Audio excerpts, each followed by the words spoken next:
Welcome to this week's episode of the Sports Curious Podcast. I'm your co host, Amy, and I'm joined by my fantastic brother, Scott, who is wearing our couch potato shirt today. But, Scott, I have to tell you, I don't consider you a couch potato. You get up at 4 a.m. Thank you for that intro. Yes, I do. But after 4 a.m., after we're done working out, we can turn into a couch potato. It's perfectly acceptable. So, will you, because you're in Vegas and it's obviously summer, will you get up early and do your hikes in the morning? That's the only way to do it, to get up early. The sun comes up very early here, so you have to get outside before it turns into 120 degrees, and you're stuck on a hike, and you're basically just baking in the sun. I remember that in Phoenix. They have Camelback Mountain is in the middle of Phoenix, if for those of you who've never been. But on one side, one of the trails actually has a helicopter landing pad because tourists would go up in the summer, midday in jeans with no water. Like it's 120 degrees in the direct sun with no water. Like we would hike in the summer in the afternoons or when some of it would be shaded, but you definitely don't go without water because no. It's an amateur mistake. Yep. So if you're For listening, sure. water is a very good idea if you live or are hiking in the desert. And going out early, And that too. also a good idea. Also that too. Well, with that, I don't know how I'll quite tie that into what athletes do in the off season, but maybe they go hike Camelback Mountain in their off season and work on their fitness. So one of the questions we had, and someone had actually approached us with this question of like, what do athletes do in their off season? They don't sit around and eat bonbons. Now, they may. I mean, maybe some do. But ultimately, they're all working, and everyone's off season looks a little bit different depending on the level you're at, but also depends on your sport, your gender. All those things kind of determine what your off season looks like. So I'm not really sure where do you want to start with this? Where do you want to start talking about athletes in their off season? I would just like to point out, I think there's been a real big culture shift within this generation of athletes. Maybe when we were growing up or, 10 years ago, I don't think athletes put nearly the amount of emphasis on the off season that they do now, off season training. Many of these guys wouldn't train, go drink beer and like go on vacation all summer and then use the season to train and get in shape. So I think it's been a really interesting culture shift we've seen. That's a really good point. I was actually talking to someone the other day about John Kruk. Do you remember him? Yes. With his long flowing Not the locks, and he most was just ideal athlete by any means. no, he was a baseball player, and it was definitely not a hit home runs, so you don't have to run fast type of guy. Mm-hmm. And so that actually to me is like the dichotomy of you're right, like what that looked like the players from the 90s versus the players of today and what the salaries are bigger though in all fairness. So you're having to Yeah, work for it more. comes There's with more responsibility. right, there's more at stake, right? The teams are making more money, the teams are spending more money. So it makes sense. Yeah, I remember. I think it was in the Last Dance when Scottie Pippen had the quote, "I'm not going to f up my summer," in regards to getting healthy and training and having surgery. So we've come a long way. Nope, nope. I'd rather wait to have this ankle surgery until the season starts. Until the That just season. makes a lot more Yep, sense. come back halfway through. So yeah, we can That's so definitely highlight some of the things athletes are doing nowadays in this podcast. Kind of shed some light. well. One thing I think maybe we'll start with because this is I think has had a big shift is minor league baseball players. Maybe we'll start there. Okay. They have a brand new agreement this year, which they've never had a collective bargaining agreement before. They don't make a lot of money.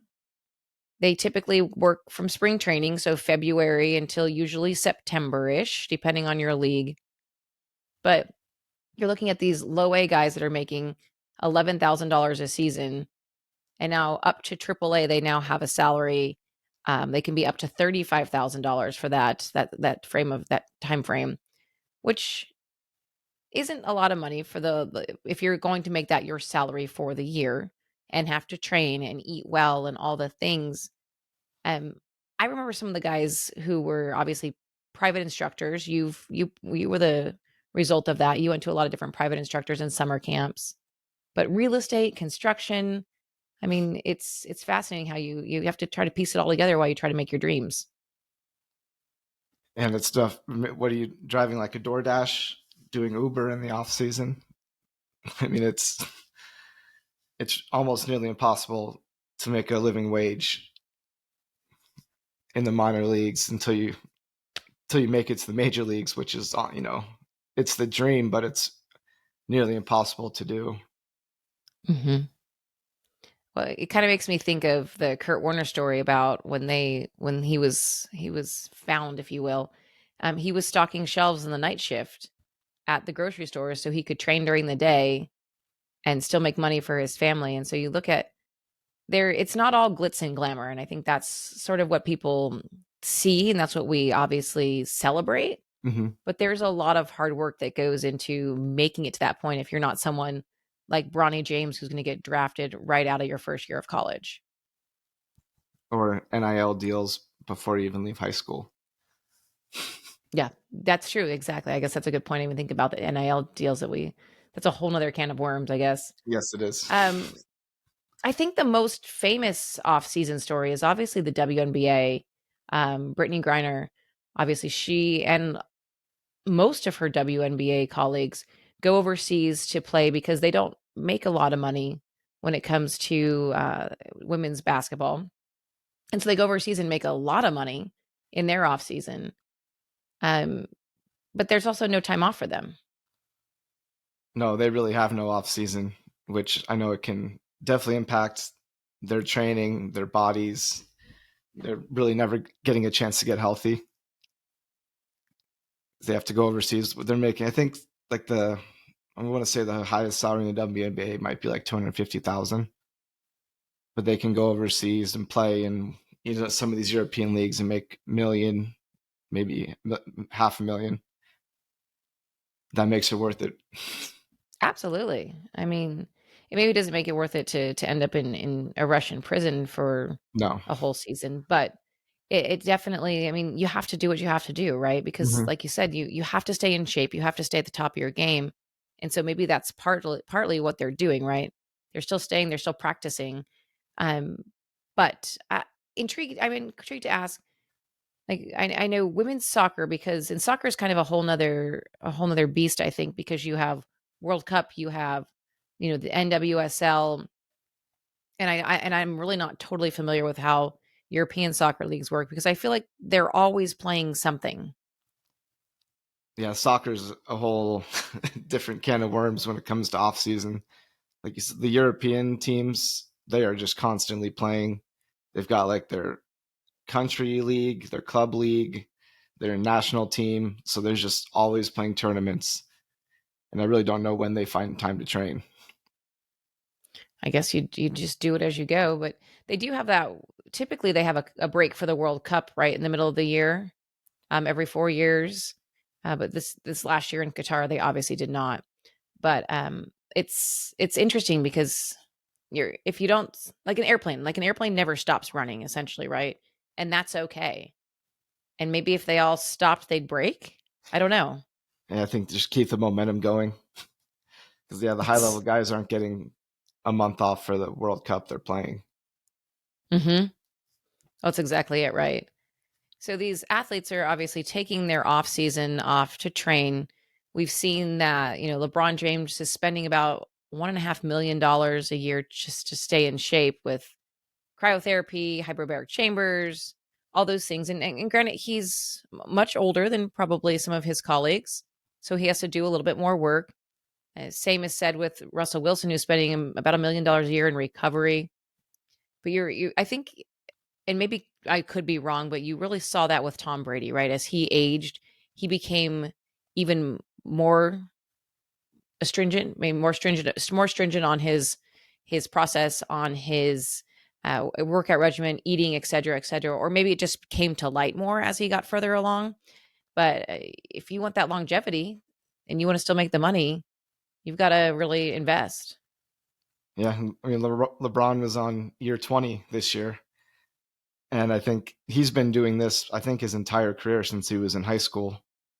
He famously talked about like icing his knees because he saw NBA players like Kobe ice their knees after every game, after every practice. So he's been on this regimen, I think, since high school, and obviously it's paying off. I mean, he's still playing at a high level, and cryotherapy and hyperbaric chambers and wine, I think, is really. Wine is good. Have I you ever think been in a hyperbaric chamber? I have not.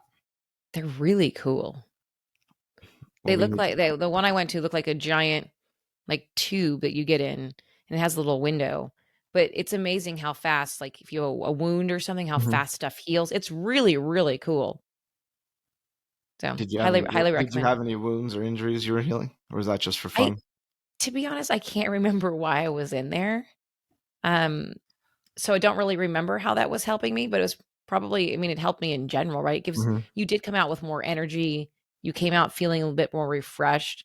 Your skin looks better. I mean, it's really crazy how impactful that can be. I'm going to totally shift us Okay, to stage left and talk about let's shift. Olympians. Let's shift. We're talking about soccer. We're talking about basketball. They're all Olympians as well. But Olympians also have to train. If you look at Simone Biles, I mean, all these gymnasts are homeschooled, right? Because they're training all the time. And so I didn't realize this, but you may remember the Home Depot had the program where they sponsored Olympians with employment so they could get full-time pay for part-time work so they could still train. Well, they don't do that anymore. 2021, they finished that partnership Oh after I wow, think after 16 years. That to me makes me think of Home Depot, right? Of like the Olympics and Home Depot are sort of yeah, synonymous with each other. yeah. Those were definitely commercials we saw. The inspiration of working a shift and then going to train full time. I mean, Yeah, so they want that option. is that just because they're making more money now on endorsements and medals and things? Maybe, but what I read that basically Home Depot said we can't afford to do this anymore. So there was that. They And I were think they were we might patriotic until they weren't. they were patriotic until they were. That's exactly it. Yeah, Yeah. but you are seeing people like Michael Phelps and some of these huge Olympians that are obviously securing deals, but the Olympic committee still has to make money to pay for those who don't, right? I mean, it's like name, image, likeness. There's still availability. People, even a curling team member may pick up a sponsorship. Maybe a beer sponsorship or it's, I feel like maybe a Skechers sponsorship would be good for Ooh, curling. Skechers, the step-in kind. The the Easy Fit or the Step In, yeah.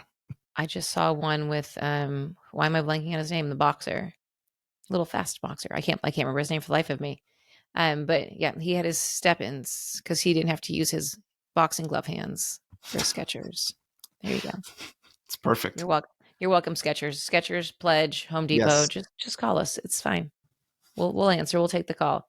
But one of the stories I thought was really interesting about when we were looking at the Winter Olympics a while back, and there's one of the athletes. He's a skier, downhill skier, Ryan Cochran, and he won a silver medal in Beijing. But he goes back to work on his family's syrup maple farm in Vermont in his off season. I mean, ski all day and then go farm maple syrup, Tap trees. however that's done. Tap, I is think that you what they do? tap They tap a tap tree, trees? right? I feel like there was a Disney cartoon about that. I assume so. I mean, Disney bringing it all to life.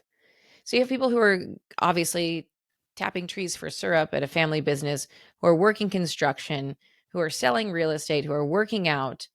Then you have some athletes who go back to school. I think this is also a new trend that we're seeing, that they're focusing on their education once they leave. And a lot of players will leave college early with the promise that they'll go back, and finish once they kind of make it and have time. I know recently we had Jalen Hurts. He led the Eagles to the Super Bowl. Unfortunately, they didn't win, but he kind of surprised everyone about a week after he signed his massive, what was it, 4 year, $255 million deal. He went and graduated from Oklahoma with his master's. So It's incredible, and I think two things on that. Someone who went back to get an executive MBA, where you have to have career experience before you can take this MBA. There is something about getting a degree, and even if you think about your undergrad, if you had some life experience, Hmm. how you might be able to make sense of it, right? Like maybe the algebra still doesn't make sense, but you might dive further into a Spanish class or something that is a skill that you may use, a writing class of some sort. But a friend of mine, Amanda McKinney, shout out to Amanda. She has been on some stuff with us here at last night's game. She was there for her stepson's graduation. And she said, all of a sudden, Jalen Hurts pops out, gets his degree, and turns around and leaves. Cause I'm sure, obviously, you don't want to, he'll be mobbed. But So that it was, was she like said it was a surprise mhm. appearance. Yeah, and she said it was really, really cool to see that moment and to see him up there, and knowing that you're in front of all of these students who are graduating, and here's somebody who's at the pinnacle of their career, but also really investing in their education. And Nicole Lynn, his agent, also is an OU graduate, so kind of fun to make that tie together that the two of them have as well. Yeah, and he has, I mean, money wise, he's secure for life, so he has no reason to really do it. And it's Right. interesting he chose Oklahoma instead of Alabama, since Oklahoma invested in him after Alabama kind of kicked him to the curb. So that Hmm. was kind of a nice tribute. Take that, Alabama, he says. Yes. Well, and I think part of obviously that the value to this master's degree for him is you want to be able to ask the right questions, right? You have Mhm. all this money now. People are going to try to take advantage of you. And if you can have that wisdom to ask the right questions, to have the right perspective, his degree was in master's degree in human relations. So I'm sure that's going to come in handy somewhere along the line.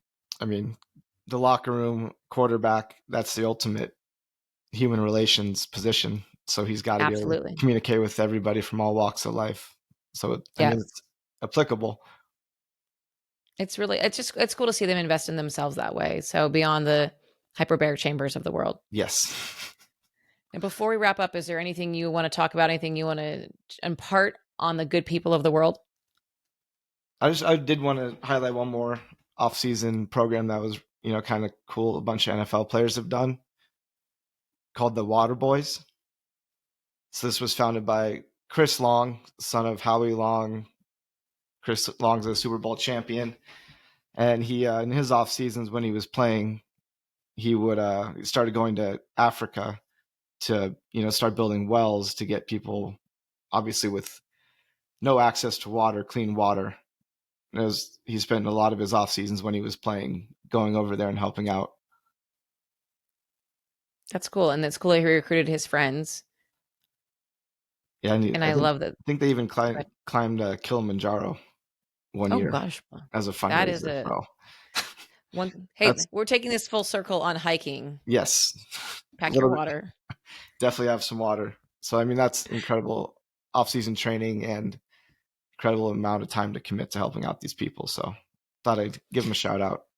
I like that. Well, and the gratitude that you come into the season with after that is Mhm. probably such an elevated level, which is so cool. Thank you for sharing that with us. I appreciate it.